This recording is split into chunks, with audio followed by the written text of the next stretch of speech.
दोस्तों नमस्कार, मैं हूं शीतला तिवारी। आइए एक बार बिहार के भरत तिवारी मामले में फिर बात कर लिया जाए। अब भरत तिवारी वाले मामले में आपने देखा कि इनकाउंटर के नाम पर भरत की हत्या तो कर ही दी गई, उसकी जांच चल रही है। जांच पड़ताल में तमाम लोग जो है आ रहे हैं, अधिकारी भी जांच कर रहे हैं और हाई कोर्ट के जो है रिटायर्ड जज भी जांच कर रहे हैं, आपने यह भी देखा है।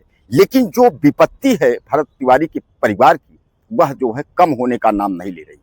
अब ये कहा जा रहा है कि कुछ लोगों की जो है बगैर नंबर प्लेट की कार जो है वह रेकी कर रही है। यानी भरत तिवारी के घर के चारों तरफ रात्रि के 12 से 2 बजे के बीच जो है कार आती है और उसके बाद जो है वह भरत तिवारी के घर में रेकी करती है, वह पता करती है, देखती है कि कहाँ कैसे क्या है। अब इस पर जो है एक बार फिर भरत तिवारी की बहन और उनकी मां ने जो है आरोप लगाया है कि कुछ फिर जो है गंभीर नहीं होने की आशंका उन लोगों ने जताया है, क्योंकि आपने देखा है कि भरत तिवारी का परिवार बराबर न्याय की लड़ाई के लिए लड़ रहा है और वह जो है कोशिश में है कि जो पुलिस वालों ने जिनने फर्जी इनकाउंटर किया है, चाहे वो एसडीएम हो, चाहे डीएसपी हो, चाहे पुलिस हो, उनके ऊपर कार्यवाही हो। जहां परिवार न्याय मांग रहा है वहीं जो है उनके घर की जो है रेकी की जा रही है। यह कहीं ना कहीं गंभीर विषय है। हालांकि मैं आपको बता दूं, इसकी जो है शिकायत जब की गई तो नए जो डीएसपी हैं, बहरहाल पुराने डीएसपी का तो उनका तो प्रमोशन कर दिया गया, आपको पता है, पुलिस मुख्यालय पटना में जो है उनको पद दे दिया गया है। तो नए जो डीएसपी हैं उन्होंने जो है सुरक्षा के लिए कुछ पुलिस, 4-5 पुलिस जो है वह भरत तिवारी के घर पर जो है भेजे हैं। अब दूसरी बड़ी खबर इसमें निकल कर ये आ रही है कि परिवार ने जो है वह प्रेस कॉन्फ्रेंस करके जो है यह कहा है कि 9 जुलाई के बाद से हम जो है धरना प्रदर्शन करेंगे। धरना प्रदर्शन क्या, भूख हड़ताल करेंगे। भूख हड़ताल हम इसलिए करेंगे कि जो गांव के दोषी लोगों को, जो पुलिस ने जो है 50 से ज्यादा लोगों को अज्ञात में एफआईआर दर्ज किया है, उनके नाम काटे जाएं, क्योंकि वह निर्दोष है और उन बेचारों के ऊपर जो है क्यों मुकदमा किया गया, इसलिए उसके बाद जो है जो पुलिस वाले दोषी हैं उनके ऊपर गंभीर धाराओं में जो है वह कार्यवाही हो, उनको जेल भेजने की कार्यवाही, यानी जो है उन्हें छोड़ा न जाए, उन्हें हर स्थिति में जो है किसी भी स्थिति में उन्हें न छोड़ा जाए, उन्हें जेल भेजा जाए।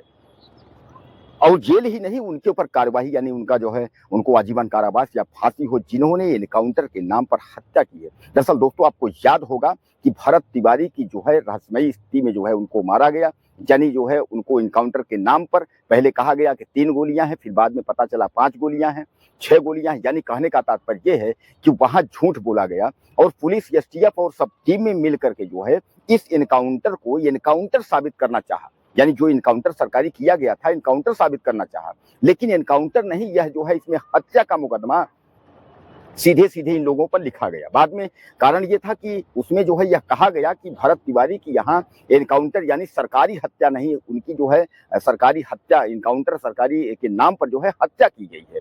और एक ही सवाल है, जो सवाल ये है कि आखिर जब भरत तिवारी ने बंदूक फेंक दिया तो आपने एनकाउंटर क्यों किया, आपने हत्या क्यों किया? बस इसी सवाल का जवाब जो है न तो पटना पुलिस के पास है, न तो मुख्यमंत्री के पास है, न तो किसी नेता के पास है, किसी के भी पास नहीं है।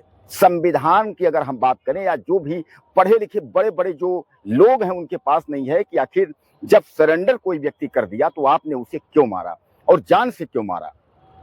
इस सवाल के जवाब में जो है पटना पुलिस फंसी। जब पटना पुलिस फंसी तो पटना पुलिस ने जो है फिर ये लगा कि अब तो जो इस पर मुकदमा चलाना होगा। तो जहां पुलिस वालों पर जो है 302 का मुकदमा जो है दर्ज किया गया है, लेकिन अभी भी इस मामले को ठंडे बस्ते में डालने की कोशिश की जा रही है।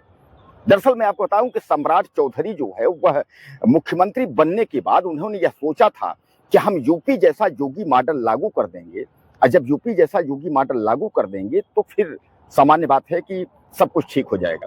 लेकिन वह यूपी जैसा लागू करने के चक्कर में, यानी मॉडल लागू करने के चक्कर में जो है एक निर्दोष व्यक्ति को मार दिया।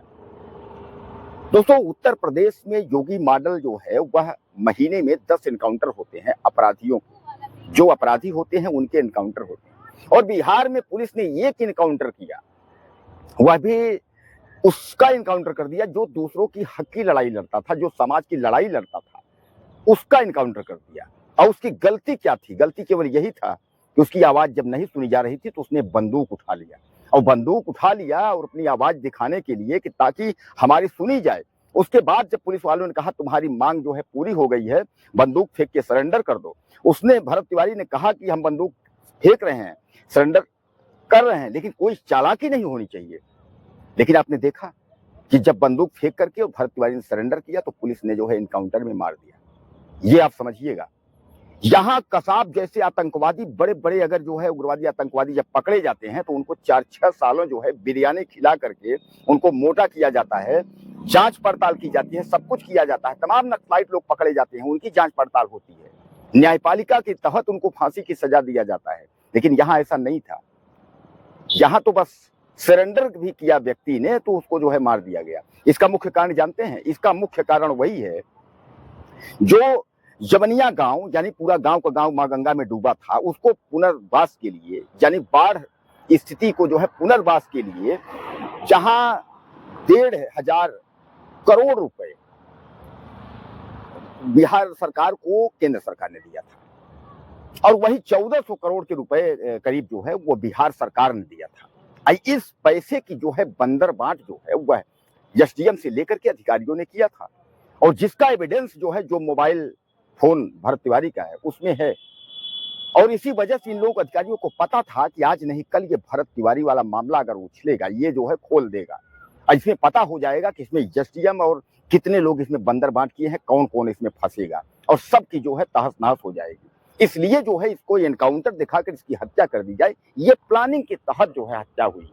तो भरत तिवारी को जो है वो सिस्टम ने मार दिया है और अपना जो है अपना नंगापन बचाने के लिए कि हम जो है हमारा पोल ना खुले, इसलिए भरत तिवारी को मार दिया गया।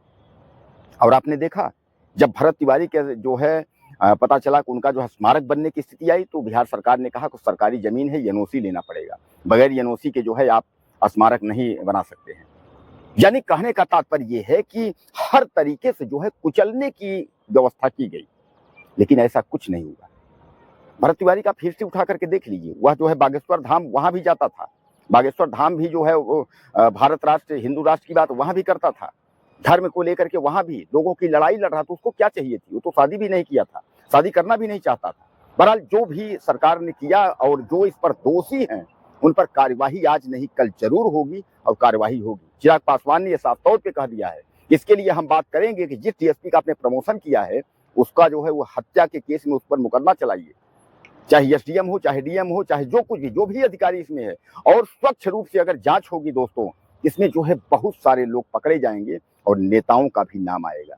यानी पटना से लेकर के और उसके बाद जो है भोजपुर जमनिया तक के लोकल तक के अधिकारी जो है सब फंसेंगे जिन्होंने पैसों की बंदर बांट की है और यह सब विकास और लोगों का पैसा था। यही लड़ाई जो है भरत तिवारी लड़ रहा था।